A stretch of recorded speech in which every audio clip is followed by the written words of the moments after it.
los datos del problema que iniciamos, bueno, que revisamos la clase pasada, porque vamos a retomar algunos datos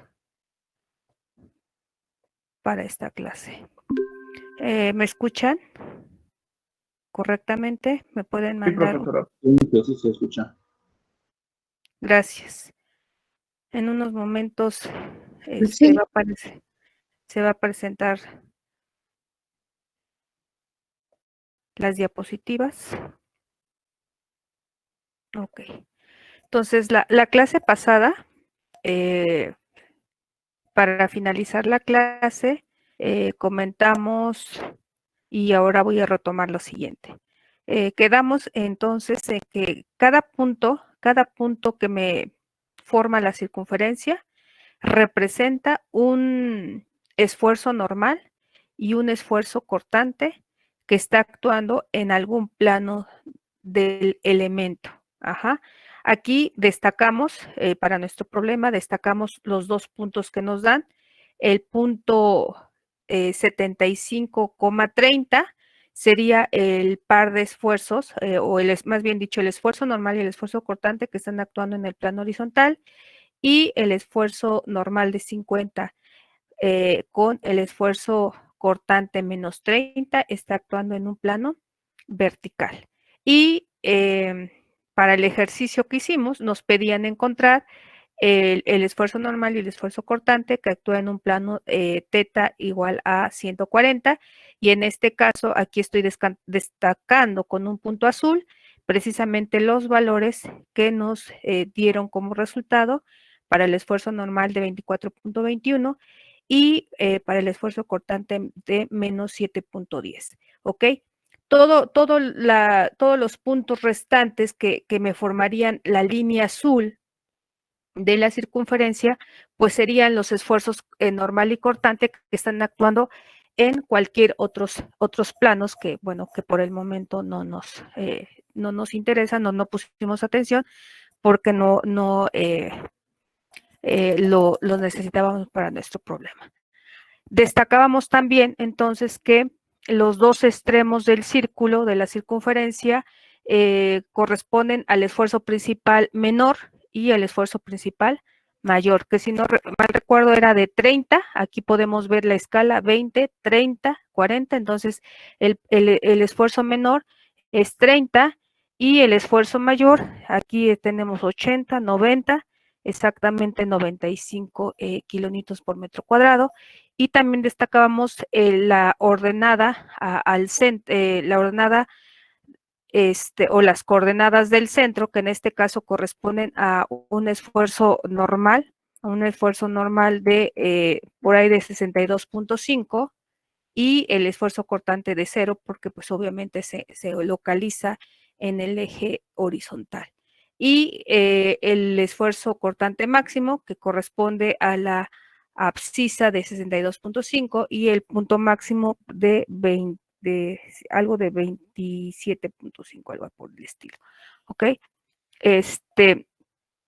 Y decíamos que en el caso particular de que en el plano horizontal y en el plano vertical estuviesen actuando estrictamente los esfuerzos principales, observen que el esfuerzo sigma 1, que es el esfuerzo principal mayor, está actuando en una dirección vertical, y en el plano vertical está actuando un esfuerzo normal menor. Generalmente, en su mayoría de los casos, si es que no siempre, el esfuerzo más grande que actúa es en la dirección Y. Digo, hay algunos casos en que se pueden invertir, pero generalmente es, como les digo, vertical, es decir, sigma Y, en este caso sigma 1 porque son principal, estaría actuando el más grande, y en el sentido horizontal el más pequeño. Eso lo vamos a corroborar en nuestro siguiente tema, que son empujes laterales. Entonces, si los esfuerzos principales estuviesen actuando en nuestro plano X o en el plano horizontal, en el plano vertical, entonces al calcular el esfuerzo normal y el esfuerzo cortante, nuestras expresiones se reducirían a esta parte, es decir, se anularía la parte que involucra el esfuerzo cortante por obvias razones. Entonces, en este caso, directamente graficaríamos los esfuerzos principales sigma 3 y sigma 1, trazaríamos, encontraríamos las coordenadas de nuestro centro para que a partir de nuestro centro tracemos, abramos nuestro compás con la abertura de un radio y trazar nuestra circunferencia. Y a partir de esa circunferencia vamos a determinar la resistencia al esfuerzo cortante, como lo vamos a ver en esta clase. Habiendo retomado esto, quisiera establecer una definición muy simple con respecto a lo que es la resistencia al corte o la resistencia al esfuerzo cortante. Vamos a entender la resistencia cortante de un suelo como aquella resistencia interna que se desarrolla por unidad, por área unitaria, y esta resistencia interna es la que el suelo ofrece para resistir una falla o el deslizamiento a lo largo de cualquier plano que se encuentre dentro de él. Como ustedes podrán observar aquí en la definición que les estoy compartiendo, esa resistencia no es más que la respuesta al esfuerzo que nosotros le estamos demandando al suelo. Esta resistencia se desarrolla internamente y como ya vimos en nuestras clases iniciales de la unidad, decíamos que la resistencia pues básicamente depende de la resistencia a la fricción. Eso lo vamos a ir retomando poco a poco. Entonces, ojo porque esta resistencia a la fricción evidentemente se desarrolla entre las partículas adyacentes que se encuentran en el interior de la masa de suelo. Entonces, los análisis que nosotros con los que contamos para esto de resistencia al esfuerzo cortante se basan principalmente en el modelo de fricción. Y el modelo de fricción fue la simplificación que hacíamos de un peso que pretendemos deslizar y para lo cual nosotros aplicamos una fuerza horizontal. Entonces, a partir de ese modelo de fricción, nosotros desarrollamos o dedujimos una expresión. ¿Se acuerdan cómo llamamos esa expresión? Chicos, ¿cómo llamamos a esa expresión?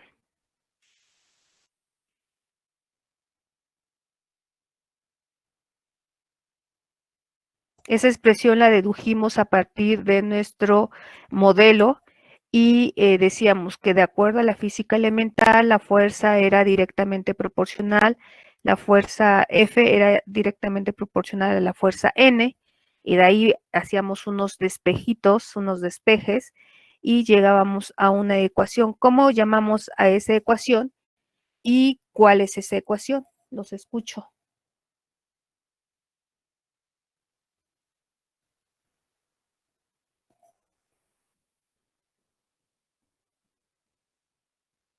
¿Qué pasó, chicos? ¿Ya no hay nadie en la videoconferencia? ¿Es el modelo de fricción? Ajá, así llamábamos al modelo de fricción, el dibujito que planteábamos. Pero a partir de ese modelo dedujimos una ecuación. ¿Cómo llamamos a esa ecuación? Sí.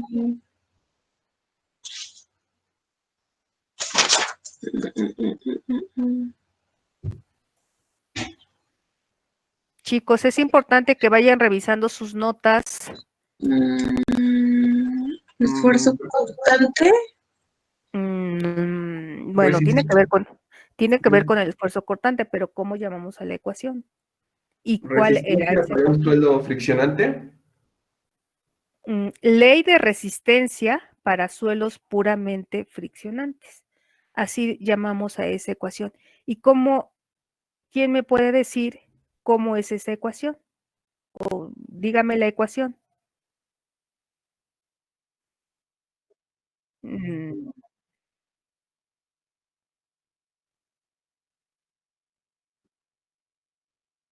No, esa no es la ecuación final a la cual llegamos.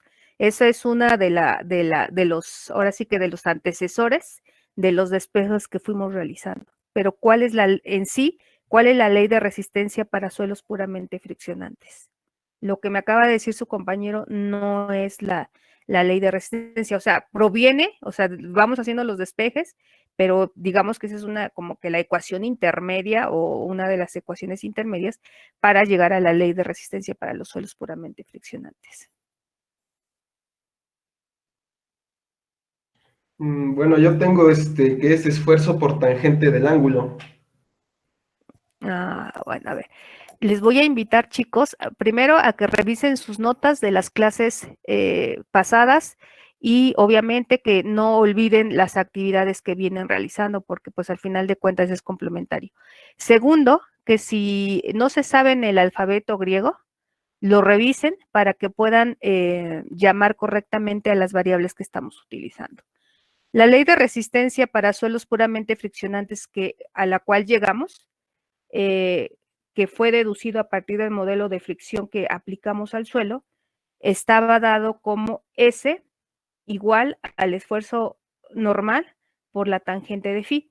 E inclusive yo se los presentaba como S igual a sigma por tangente de phi, y después les dije, bueno, aquí estamos utilizando S, pero realmente en lugar de S vamos a utilizar tau, que es el símbolo que designamos o que utilizamos para denotar al esfuerzo cortante. Entonces, esta ecuación tau, que la voy a renombrar tau igual al esfuerzo normal por la tangente de phi, es nuestro modelo, bueno, más bien dicho, es la ley de resistencia para suelos puramente friccionantes. Ahora, pregunto, geométricamente, ¿a qué podemos ligar esta ecuación? Donde tau no es más que una variable, en este caso la variable dependiente, igual a un esfuerzo normal. En este caso, el esfuerzo normal sería la variable dependiente por la tangente de phi.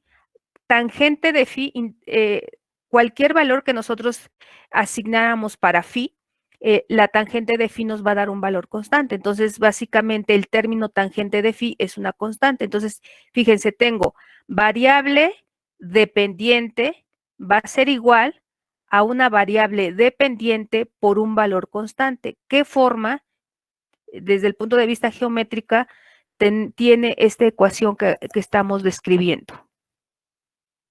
¿Una recta? A una recta, exactamente, una recta con su pendiente. Entonces vamos a continuar. Esa recta me va a describir la envolvente de falla o la ley de resistencia para suelos puramente friccionantes.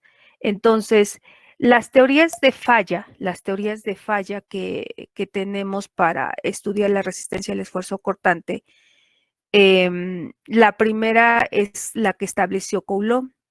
Coulomb dice o dijo en su momento que el material falla, es decir, en este caso el suelo va a fallar cuando el esfuerzo cortante que está actuando en el plano alcanza un valor límite máximo. Es decir, que el material va a estar sujeto a un estado de esfuerzos. Y entonces, como respuesta a ese estado de esfuerzos, va a presentar un esfuerzo cortante en un plano, pero cuando en ese plano alcanza un valor límite es cuando el suelo va a fallar.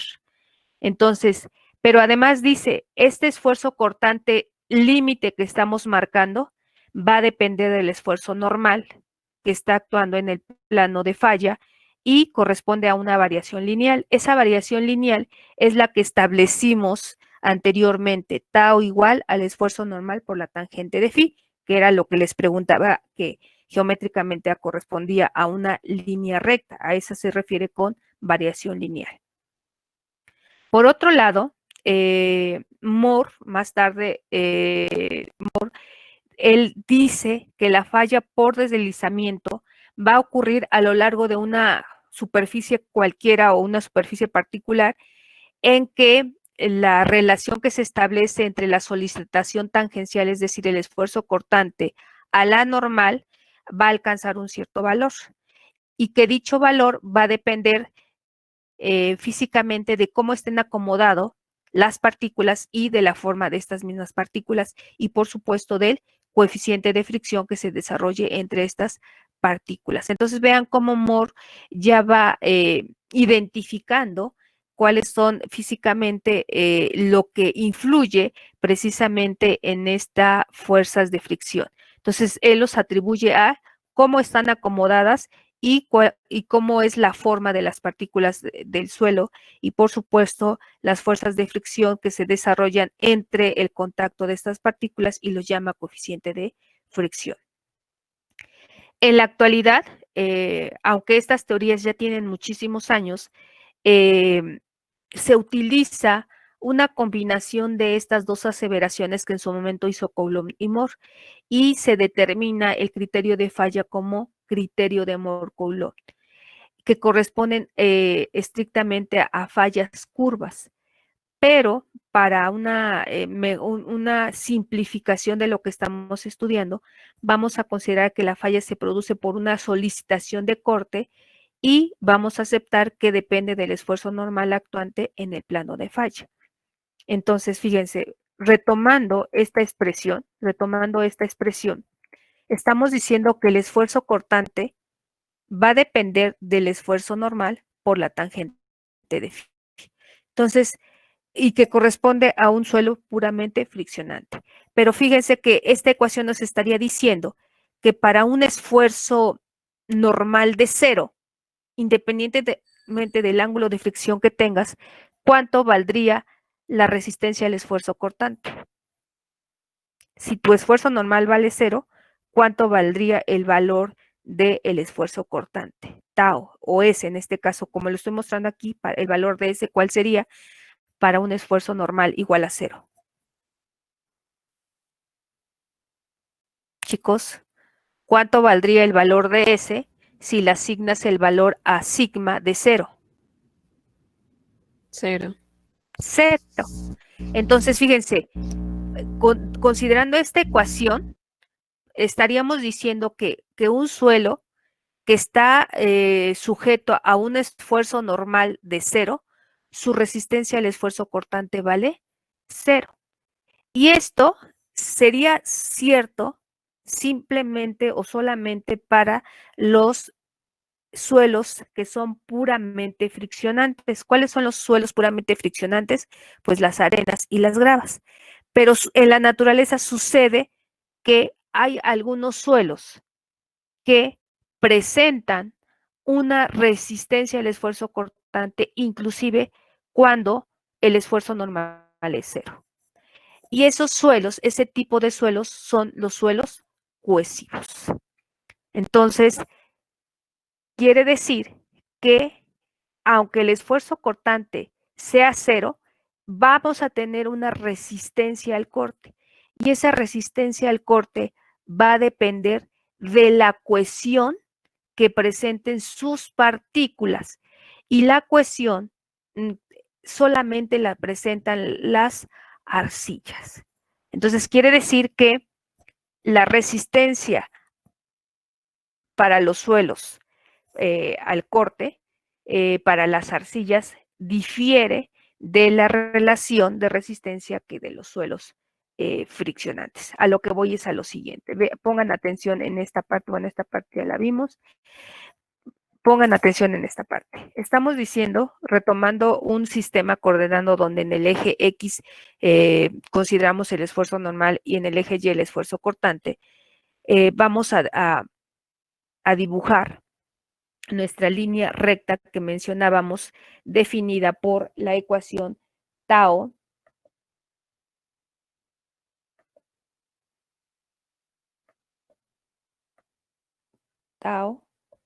igual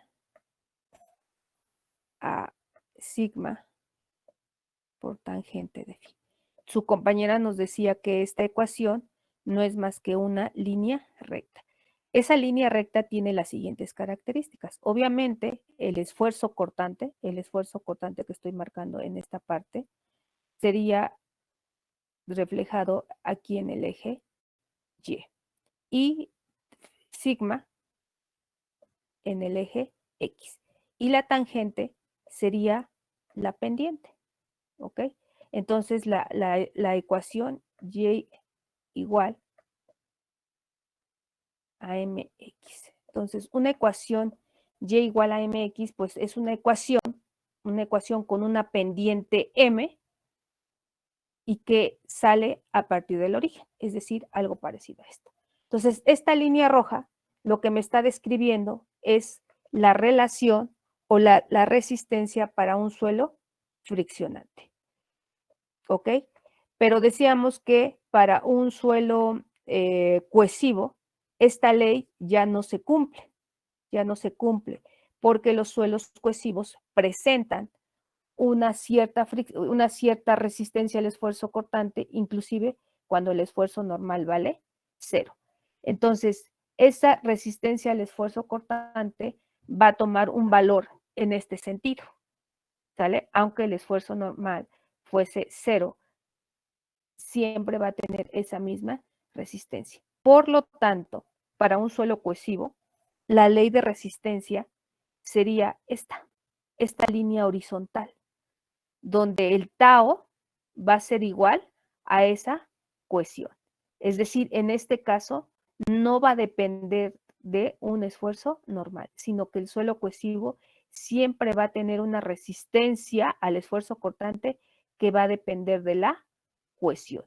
Y la cohesión deriva precisamente de esas fuerzas de unión entre las partículas de los materiales arcillosos.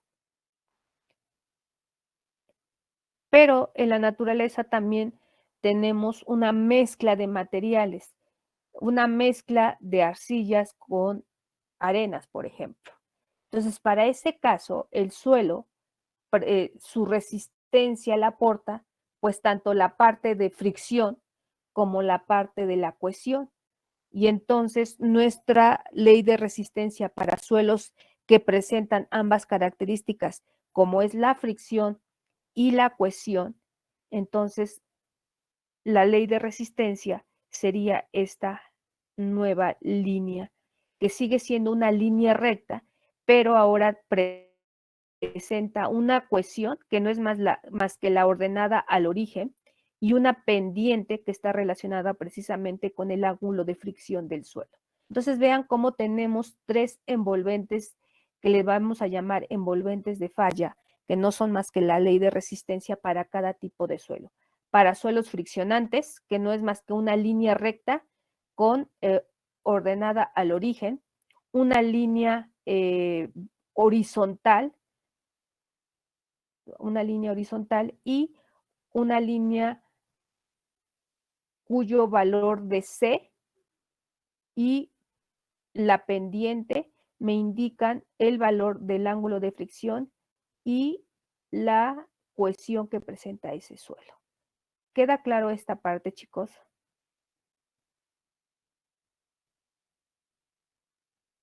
Jóvenes. Sí, Inge. Sí, ingeniera. Sí, queda claro. Ok. Sí, ingeniera. Bueno, ojo porque ahorita viene una pregunta, que me va a corroborar que efectivamente se está entendiendo lo que estamos planteando. Vamos a suponer que nosotros tenemos un suelo cohesivo friccionante. Entonces ya vimos que para un suelo cohesivo friccionante, la envolvente de falla o la ley de resistencia está definida por este tipo de línea. ¿Estamos de acuerdo? Y ese suelo que es cohesivo friccionante, va a estar sujeto por un estado de esfuerzos que se está mostrando en este esquema. Un esfuerzo normal y esfuerzos cortantes. Ajá. Y para un determinado plano, nosotros calculamos su esfuerzo normal y su esfuerzo cortante, ¿ok? Entonces, voy a plantear lo siguiente. En mi gráfica de esfuerzo normal contra esfuerzo cortante, vamos a trazar, bueno, ahorita no le hagan mucho caso a esta línea, vamos a trazar la línea roja que corresponde a la falla de Moore-Coulomb, de acuerdo a lo que mencionamos en la diapositiva anterior. Entonces, la línea roja es la falla de Moore-Coulomb, que corresponde estrictamente a la ecuación que mostré anteriormente, ¿ok? Entonces, esta línea roja me va a decir o me va a indicar cuándo el elemento va a fallar, ¿ok? Entonces, mi elemento está sujeto a este estado de esfuerzos. Y para este plano, el esfuerzo normal y el esfuerzo cortante al cual responde o le corresponde a ese plano está definido por este punto A. ¿Se acuerdan que el punto A no es más que un punto de una circunferencia? Entonces hagan de cuenta que por aquí va a pasar o pasa un círculo, ¿no? O sea, la parte de un círculo. Así, algo así, ¿no? Digo, no está completo, solamente estoy marcando una parte de esa circunferencia. Entonces, este punto A corresponde a este esfuerzo normal y a este esfuerzo cortante. Y esta línea roja corresponde a la línea de falla. Entonces, ¿qué significaría que obtuviésemos este punto A como esfuerzo normal y esfuerzo cortante para ese elemento que está sujeto a este estado de esfuerzos? Para ese mismo suelo, suponiendo que está sujeto a este mismo estado de esfuerzos, para otro plano, resulta ser que el esfuerzo normal y el esfuerzo cortante calculado nos da como resultado este punto B. Lo mismo, imaginemos que por este punto B pasa una circunferencia. Y para este mismo suelo, bajo este mismo estado de esfuerzos, pero ahora para otro plano diferente, el esfuerzo normal y el esfuerzo cortante calculado nos da este punto C. La pregunta concreta es, ¿qué significa el hecho de que para diferentes planos hayamos encontrado estos resultados representados por el punto A, por el punto B y por el punto C? Escucho propuestas.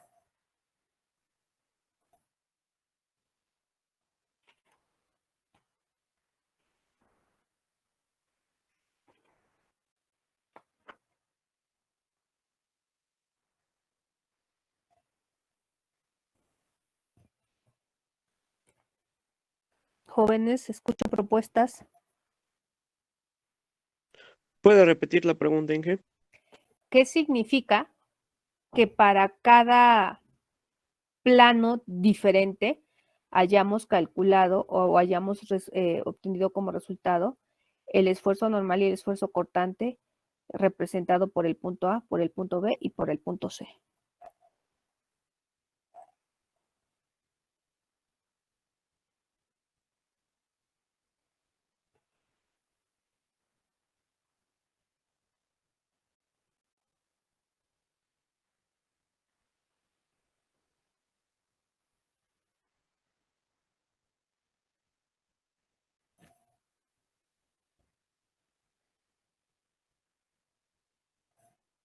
A ver, entonces, me obligan a preguntar específicamente porque están muy tímidos para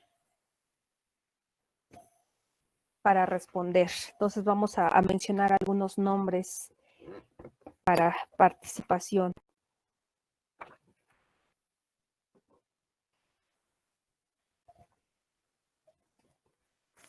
A ver, Gamaliel, ¿qué opina usted? ¿Qué significaría o qué me estaría diciendo el punto A, por ejemplo? ¿No está Gamaliel? A ver, Víctor Baleón. No está Víctor Baleón. José Martín Cabrera. Ricardo Campo. Alan Cisneros. No está tampoco. Clemente. Pascual Francisco. Héctor Gómez. Osvaldo Hernández. No está, creo que le atiné a todos los que no asisten. Yasmín Landero. ¿No está Yasmín? Sí, aquí estoy. A ver, Yasmín, ¿qué significaría el hecho de que a la hora de calcular el esfuerzo normal y el esfuerzo cortante en un plano dado, nos diera como resultado las coordenadas que están representadas por el punto A? Considerando que la línea roja es la línea o la envolvente de falla de ese suelo.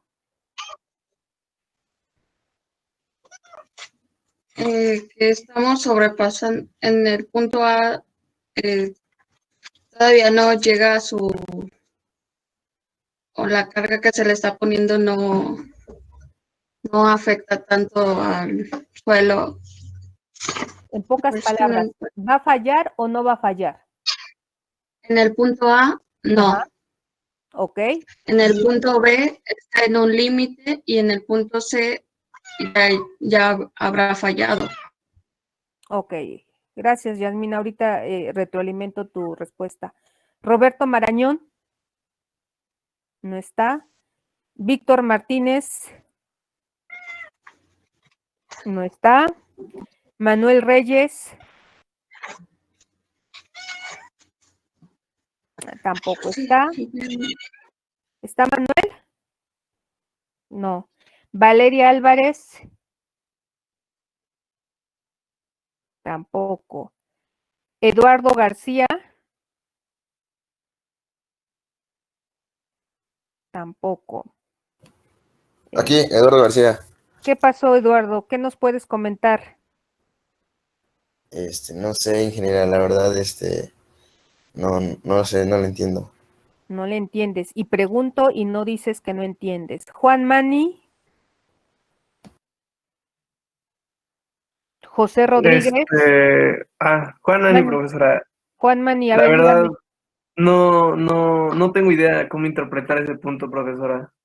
Estoy pensando, pero realmente no encuentro una explicación. José Rodríguez. Carlos Vázquez. Vázquez, ¿qué? Yo soy Vázquez Navarro, Navarro. Vázquez Navarro. presente. Aquí estoy. Sí, pero digo, está bien que esté, pero dígame qué significaría el hecho de que nos Eh, den los puntos A, B y C. pues del punto B simplemente pues llego a entender que es donde se encuentra el límite de falla, pero los otros dos puntos no los puedo, bueno, la verdad no sabría definirlos. Ok. José Kevin. No está. Suri, Bello. Aquí estoy, Inge.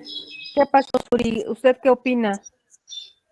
A lo mejor y doy una idea equivocada, pero yo lo entiendo como que el punto A es que, bueno,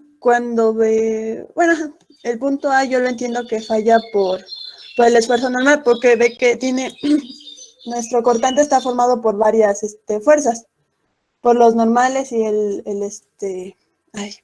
ajá. Entonces, yo entiendo que el punto A es cuando falla por el esfuerzo normal. El B es cuando falla por una combinación entre el normal y el cortante. Y el C es cuando falla por el cortante. No sé, tal vez estoy Ok. muy mal. Ahorita voy a retroalimentar y van a ver si era correcto o no su participación. Gustavo Sí, Fernández, no está. Enrique Sí, Flores, sí, aquí estoy, Inge. ¿qué pasó, Gustavo? Este, pues yo podría entender de la gráfica, por ejemplo, veo los tres puntos como en una misma dirección, el A, B, el C. Entonces, a partir de ahí, pues podría entender que el esfuerzo normal va a ser siempre el mismo en el plano, y lo que nos va a variar es el esfuerzo cortante, porque si prolongamos digamos, la línea del punto C hacia el eje del esfuerzo cortante, pues ese sí nos está variando, pero hacia el esfuerzo normal, ¿no? Entonces, pues eso podría entender de la gráfica. A ver, bueno, ahorita. María López, no está María. Memegua, Aquí estoy, ingeniera. ¿Qué pasó con usted? ¿Cuál es su opinión al respecto? La verdad, Inge, no tengo una idea clara de lo que representa la gráfica. Paulina Parra. Aquí estoy, ingeniera. En realidad, complementándolo, bueno, sería como pensando o agregando a lo que comentaban hace poco. Concuerdo que para mí sería que el esfuerzo normal sería constante y el que haría que se presente esa falla sería el cortante. Que al pasar del punto A al punto C es donde se presentaría esa falla. Ahorita vamos a ver. A ver, Carlos Vázquez Cuauhtli, Aquí está, ingeniera. ¿cuál sería su opinión al respecto? Pues así como nuestros compañeros estaban comentando, el esfuerzo normal sí como que no cambia y digamos, bueno, ¿Cómo que no yo cabe? con mi idea que ya está. No, sí, o sea, yo con mi idea estaba pensando que, o sea, el esfuerzo normal es el mismo, pero por la combinación de diferentes suelos, por No, eso a se ver, a ver, dan a ver, a ver. Ojo, ¿cómo la combinación de diferentes suelos si estamos diciendo que es el mismo suelo para las tres condiciones? No, pues por eso, o sea, yo lo estaba viendo así, por eso no decía nada, porque estaba pensando cómo, o sea, cómo interpretarlo para mí, para que me diera una idea más lógica. A ver, Xiomel, ¿qué opina usted? No está Xiomel. Sí estoy, ingeniero. Estíbaliz, No, ¿cuál es su opinión, Xiomel? no, pues la verdad no sé. O sea, aparte de que lo que decía mi compañero al inicio era que, No, lo que usted entienda y haya analizado con respecto a cómo viene siguiendo la clase.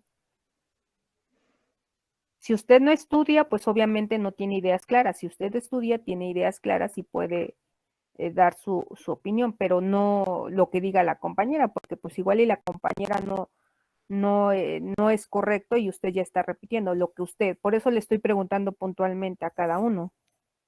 pues sí, pero bueno, lo único que puedo comentar es que el punto B es donde se encuentra la falla, el C, o sea, es en el límite de la falla, el punto C ya sobrepasó la falla, y el punto A pues se encuentra ahí es ahí no habría falla, pues. Estíbaliz. No está Estíbaliz. Paulina Aguilar. Yo aquí estoy. Bueno, lo que entiendo en el punto A es que es antes de que falle porque está en la línea del esfuerzo normal. El punto B, lo que yo entiendo es que es donde intersectan las líneas de falla de Moore y el envolvente de Moore. Y la C ya es cuando falla, pero no sé. Maribel. ¿No está Maribel?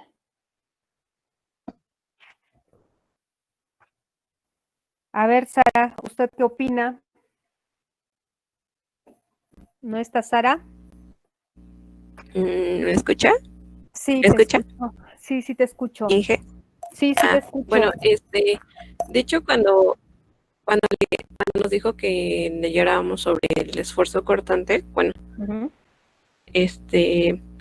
el libro, bueno, yo encontré en un libro que es el de Fundamentos, pero es la edición número 4, venía un diagrama muy similar, donde dice que, por ejemplo, el punto C no existe porque está por encima de lo que vendría siendo la envolvente de falla. También nos dice que el punto B se encuentra pues precisamente sobre el envolvente de falla y que el punto A está debajo. Entonces, este punto A, por decirlo, está como más lejano de esta parte. Lo que a mí me llamó la atención fue mucho sobre el punto C, que decía que, por así decirlo, este punto no existía. Ok. Es correcto lo que nos comentas, Paulina. O sea, al final de cuenta, la envolvente de falla, en este caso que estoy diciendo que consideren la línea roja, porque es el criterio de falla de Moore-Coulomb, que es el que vamos a considerar, esa ecuación de falla de Moore-Coulomb nos va a indicar para qué esfuerzos va a fallar el suelo. Entonces, si estamos diciendo que el esfuerzo cortante, tau, es la variable dependiente y que esta variable dependiente, valga la redundancia, depende del valor de C más el esfuerzo normal por la tangente de phi, esta ecuación que estoy reescribiendo, gráficamente es la línea roja. Entonces, lo que me está diciendo es que mi elemento está sujeto a este estado de esfuerzos, es decir, a este esfuerzo normal en dirección Y, a este esfuerzo cortante, a este esfuerzo normal en dirección X y a este esfuerzo cortante. Entonces, está sujeto a este estado de esfuerzos. Cuando nosotros calculamos el esfuerzo normal y el esfuerzo cortante para un plano cualquiera, teta, y obtenemos este punto A, significa que el esfuerzo normal aplicado en tanto en el eje, en el plano horizontal y en el plano vertical, está respondiendo o está actuando este punto que no es más que un esfuerzo normal, coma, un esfuerzo cortante. Y entonces este esfuerzo normal y este esfuerzo cortante está por debajo de la línea que me está indicando la falla. Por lo tanto, quiere decir que en ese plano, este estado de esfuerzos no ocasionaría ninguna falla. Es decir, el esfuerzo que está actuando está muy por debajo del esfuerzo que puede provocar la falla. Y el esfuerzo que cae exactamente sobre la línea roja, que sería el punto B, me estaría indicando que para ese mismo esfuerzo normal, que es este valor, digo que aquí no tiene exactamente un valor porque pues es en términos generales, para este mismo esfuerzo valor, el esfuerzo cortante caería precisamente en la línea roja. ¿Qué quiere decir? Que en ese momento el suelo, bajo este esfuerzo normal, va a fallar. Y el punto C, fíjense lo que estaría diciendo y por lo que comenta Sara, de que ese punto C no existiría. Lo que a ella no le queda claro es el por qué no existiría. Fíjense lo que estaríamos diciendo. Estaríamos diciendo que para ese mismo esfuerzo normal, el suelo tendría resultaría, si yo tomo este valor, póngale el valor que quieran aquí, si yo tomo este valor y lo sustituyo acá, quiere decir que me va a dar un esfuerzo cortante, fíjense, un esfuerzo cortante que estaría por este nivel. Cuando la envolvente de falla del suelo me está indicando que va a fallar para este nivel. Entonces, imagínense que la ley de resistencia, que es lo que me rige que va a aguantar el suelo, me está indicando que va a aguantar a este nivel. Y el punto C está indicando que alcanzó este nivel. Entonces, la pregunta ¿es posible obtener un esfuerzo superior al que me está marcando la ley de resistencia del suelo? La respuesta es no, porque la envolvente es lo que me dice el nivel de esfuerzos en el que se va a presentar la falla. Entonces, fíjense, lo que me estaría diciendo es que el suelo falló en algún momento en este punto B y que después sigue ofreciendo resistencia al esfuerzo cortante. Y eso no es posible. O sea, cuando el suelo falló, ya hubo un deslizamiento y no te puede ofrecer una resistencia mayor, a diferencia que cuando estamos aquí en el punto A. Si yo estoy en el punto A, quiere decir que la respuesta que está teniendo el suelo es mucho más grande de lo que nosotros le estamos demandando. Si nosotros variamos el estado de esfuerzo, es decir, aumentamos, bueno, pues entonces el suelo todavía tiene resistencia que ofrecernos hasta un cierto límite. ¿Cuál es ese cierto límite? El punto B. De ahí que su compañera Sara nos comenta que para el punto A no hay falla, al igual que alguna de sus compañeras nos mencionaba que en el punto A no hay falla. En el punto B es el punto o el nivel de esfuerzo cortante para el cual el suelo ya fallaría, por lo tanto, sí hay falla. Y en el punto C, obviamente no puede existir. O sea, tú no puedes decir, es que el material falló y después de fallado me está ofreciendo una resistencia todavía más grande a la cual falló. Eso no es posible. No sé si ahora quede claro lo que estaba preguntando. Jóvenes, acuérdense que cuando estoy en modo presentación Sí, no puedo profesora. leer comentarios. Entonces, esta es la parte. Ahora, la intención de poner aquí la envolvente de Moore es simplemente para diferenciar que el criterio de Moore-Coulomb nos rige una variación lineal. En cambio, en la envolvente de Moore o la falla que proponía Moore, la asocia a una envolvente un poco curva, pero esa curva, al final de cuentas, si nosotros la comparamos con la envolvente de Moore-Coulomb, que es la combinación del criterio de Coulomb y de Moore, nos podemos dar cuenta que en 2 puntos coincide y básicamente coincide en el valor donde se presenta o al nivel que alcanzaría el esfuerzo normal para que se presente la falla. Entonces, lo que debe de quedar claro es que la línea roja es la envolvente, el criterio de Moore-Coulomb que vamos a utilizar, ¿ok? Entonces, en pocas, o ya para ir cerrando esta parte, la línea roja me va a decir, por eso se le llama ley de resistencia al esfuerzo cortante del suelo. Si el suelo es friccionante, la ley o la línea que me va a regir es esta que aparece en su lado izquierdo. Si el suelo es cohesivo, friccionante, me va a regir esta línea donde voy a tener una ordenada al origen que no es más que la cohesión del suelo y la pendiente va a ser el ángulo de fricción del suelo.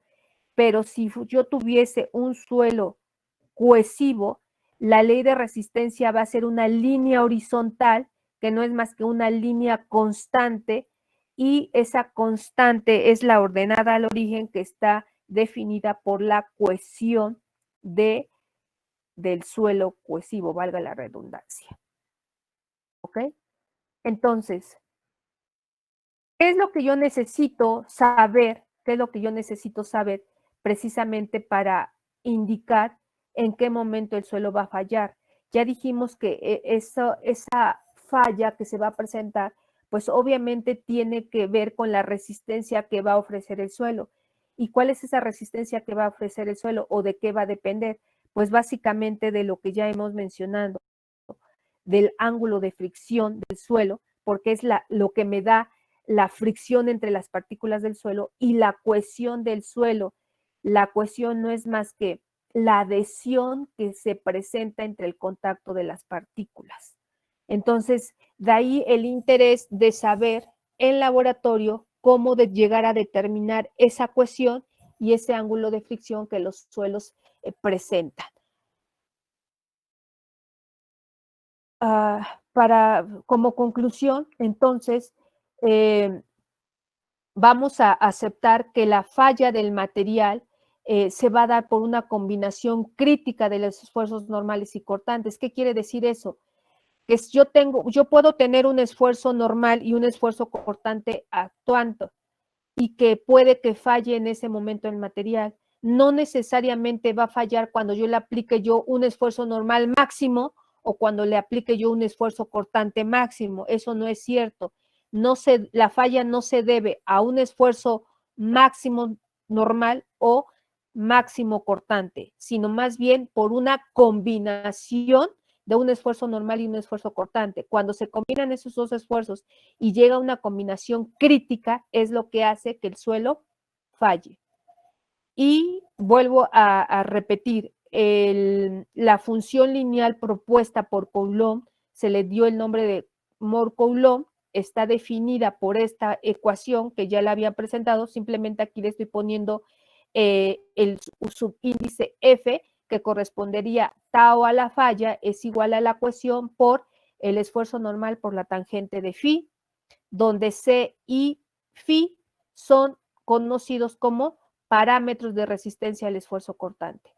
La cuestión designada por la letra C minúscula y phi designa al ángulo de fricción. Y estos dos parámetros los vamos a obtener con los 3 tipos de pruebas que ustedes ya revisaron, que es esfuerzo cortante, la prueba de esfuerzo cortante directo, del esfuerzo de corte directo, pruebas triaxiales y la prueba de compresión, compresión simple, que estrictamente vale la pena aclarar que no es una prueba que nos dé directamente la resistencia al esfuerzo cortante, pero que se aplica desde el punto de vista práctico porque es similar y la podemos considerar como equivalente a alguna de las pruebas triaxiales, de las 3 pruebas triaxiales que ustedes también ya revisaron, es equivalente y es más simple de operar, el equipo es más simple de operar, es mucho más rápida su ejecución y evidentemente el costo es mucho menor que una prueba triaxial. Entonces, cuando nosotros requerimos una prueba de ese tipo, en lugar de hacer una prueba triaxial estrictamente de ese tipo, que más adelante vamos a ver, recurrimos a la prueba de compresión simple, además de que nos proporciona los parámetros elásticos que son mu y módulo de elasticidad que utilizamos en la unidad 2. Por eso es que aquí la remarco en este apartado porque me va a servir para puntualizar algo que ya habíamos visto. Entonces, esta ley que es una ecuación lineal, no es más que lo que me está diciendo que la falla por corte va a ocurrir cuando el esfuerzo cortante alcance un valor definido por esta ecuación. ¿Ok? Entonces, eso es lo que nos quedaríamos en la parte de hoy. La próxima clase, que es el día lunes, vamos a ver cómo podemos relacionar este criterio, pero ahora en términos de los esfuerzos principales, porque ya dijimos que los esfuerzos principales son los que van a estar actuando en nuestro plano horizontal y vertical. Entonces necesitamos obtener una ecuación que me relacione básicamente este criterio de Moore-Coulomb, pero en términos de los esfuerzos principales. Y procederíamos a hacer una revisión muy rápida de lo que ustedes ya estudiaron con respecto a pruebas de laboratorio. Solamente yo voy a retomar los resultados que nos dan cada una de las pruebas para poder resolver los problemas de resistencia al esfuerzo cortante y con eso finalizaríamos esta tercera unidad.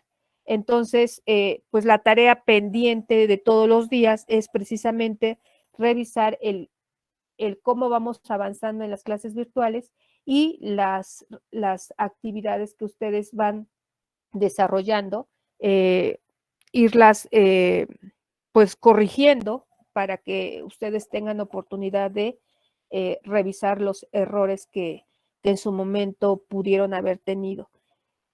Acuérdense que al final del periodo pues van a presentar un portafolio de evidencias y lo recomendable obviamente es no dejar todo hacia al final, ¿no? Porque de un día para otro yo les voy a pedir su portafolio de evidencias. Entonces, si dejan al final el hecho de estar corrigiendo todo, pues no les va a dar tiempo y no se cubre el objetivo de ir revisando paulatinamente conforme vamos avanzando.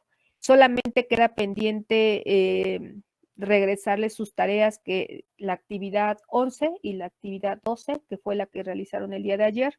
La actividad 11 prácticamente estoy por finalizando la revisión. Yo creo que el día de hoy les llega y quedaría pendiente, yo espero que para el día lunes ustedes ya tengan la retroalimentación también de la actividad 12.